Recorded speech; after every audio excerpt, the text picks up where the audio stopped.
నైరుతి రుతుపవనాలు వారం రోజుల ముందుగానే కేరళ తీరాన్ని తాకాయి. దీంతో దక్షిణాది రాష్ట్రాల్లో భారీ వర్షాలు పడే అవకాశం ఉందని వాతావరణ శాఖ హెచ్చరించింది. గత ఏడాదితో పోలిస్తే ఈసారి ఏపీలో భారీ వర్షాలు కురిసే అవకాశాలున్నట్లు తెలుస్తోంది. దీంతో లోతట్టు ప్రాంతాల ప్రజలు అప్రమత్తంగా ఉండాలని సూచిస్తున్నారు. అలాగే ముంపు ప్రాంతాల జాబితాపై విపత్తుల శాఖ కసరత్తు చేస్తోంది.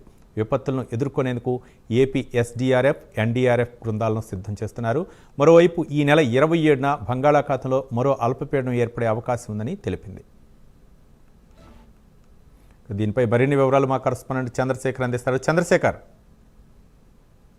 రవి, చూసుకుంటే గత వారం రోజులుగా కూడా ఏపీలో వర్షాలు అయితే దంచి కొడుతున్నటువంటి పరిస్థితి ఉందని చెప్పుకోవచ్చు. ఈ నేపథ్యంలోనే ఇప్పటికే ఏదైతే బంగాళాఖాతంలో ఏర్పడినటువంటి అల్పపీడన ప్రభావంతో భారీ నుంచి అతి భారీ వర్షాలు కూడా ఇటు ఏపీ వ్యాప్తంగా కూడా కురిసిన పరిస్థితి ఉంది. అయితే గత ఏడాదితో పోల్చుకుంటే ఈ ఏడాది భారీ వర్షాలు ఉన్నట్లుగా కూడా ఇప్పటికే వాతావరణ శాఖ అధికారులు అయితే అంచనాకు వచ్చిన పరిస్థితి కనిపిస్తుంది. ఎందుకంటే దాదాపు 16 ఏళ్ల క్రితం వచ్చినటువంటి ఏవైతే ఆ రుతుపవనాలు ఏవైతే ఉన్నాయో ఈ రుతుపవనాలు ఈ ఏడాది తొందరగానే వచ్చేందుకు కూడా చెప్తున్నారు. ఇప్పటికే కేరళను తాకినటువంటి రుతుపవనాల ప్రభావంతో ఇటు తెలంగాణ, ఆంధ్రప్రదేశ్ రెండు రాష్ట్రాల్లో కూడా పలు జిల్లాల్లో మోస్తారు నుంచి భారీ వర్షాలు కూడా కురిసేటటువంటి పరిస్థితి ఉందంటూ కూడా వాతావరణ శాఖ అధికారులు అయితే అంచనాకు వచ్చిన పరిస్థితి కనిపిస్తుంది. ముఖ్యంగా చూసుకుంటే ఇప్పటికే ఏర్పడినటువంటి అల్పపీడన ప్రభావంతో భారీ వర్షాలు అయితే కురిసిన పరిస్థితి కూడా ఉంది. అయితే ఈ నెల 27వ తేదీన కూడా బంగాళాఖాతంలో మరో అల్పపీడనం కూడా ఏర్పడేటటువంటి అవకాశం ఉన్నట్లు కూడా వాతావరణ శాఖ అధికారులు అయితే అంచనాకు వచ్చిన పరిస్థితి ఉంది. దీని నేపథ్యంలో ఏదైతే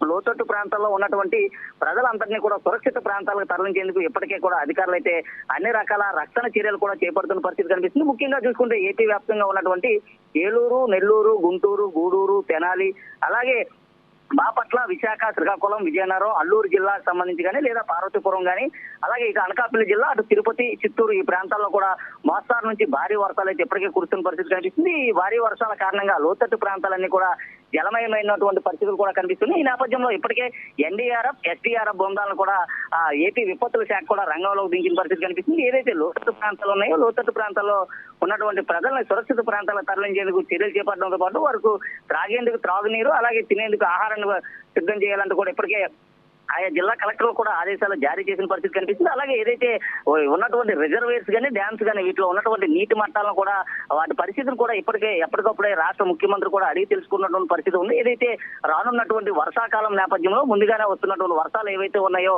వర్షపాత ప్రభావంతో ముంపు ప్రాంతాలు ఏవైతే ఉన్నాయో దాన్ని గుర్తించాలంటూ కూడా ఇప్పటికే ఆదేశాలు అయితే జారీ చేశారు. ఈ నేపథ్యంలోనే దానికి సంబంధించినటువంటి అన్ని చర్యలు కూడా చేపడుతున్నారు. అయితే గత 4 రోజులుగా కూడా అల్లూరు జిల్లాలో కురుస్తున్నటువంటి ఎగువ ప్రాంతాల్లో కురుస్తున్నటువంటి భారీ వర్షాల కారణంగా దిగువ ప్రాంతాలన్నీ కూడా జలమయమైనటువంటి పరిస్థితి కనిపిస్తుంది. అలాగే అక్కడ ఉన్నటువంటి వాగులు, వంకలు కూడా అన్ని పొంగి ప్రవహిస్తున్నటువంటి పరిస్థితులు అయితే కనిపిస్తున్నాయి. అయితే మరో 2 రోజుల్లో కూడా ఏర్పడేటటువంటి అల్పపీడన ప్రభావం ఏదైతే ఉంది ఈ అల్పపీడన ప్రభావం దోనిగా కూడా మారే అవకాశం ఉంది. దోనితో పాటు అది తుఫానుగా కూడా రూపాంతరం చెందేటటువంటి అవకాశం ఉన్నటువంటి నేపథ్యంలో అటువంటి చర్యలకి దానికి సంబంధించినటువంటి రక్షణ చర్యలు ఏవైతే ఉంటాయో రక్షణ చర్యలు తీసుకోవాలంటూ కూడా ఇప్పటికే అధికారులకు అయితే ఆయా జిల్లా కలెక్టర్ కూడా ఏపీ సీఎం అయితే ఆదేశాలు జారీ చేసిన పరిస్థితి అయితే కనిపిస్తుంది.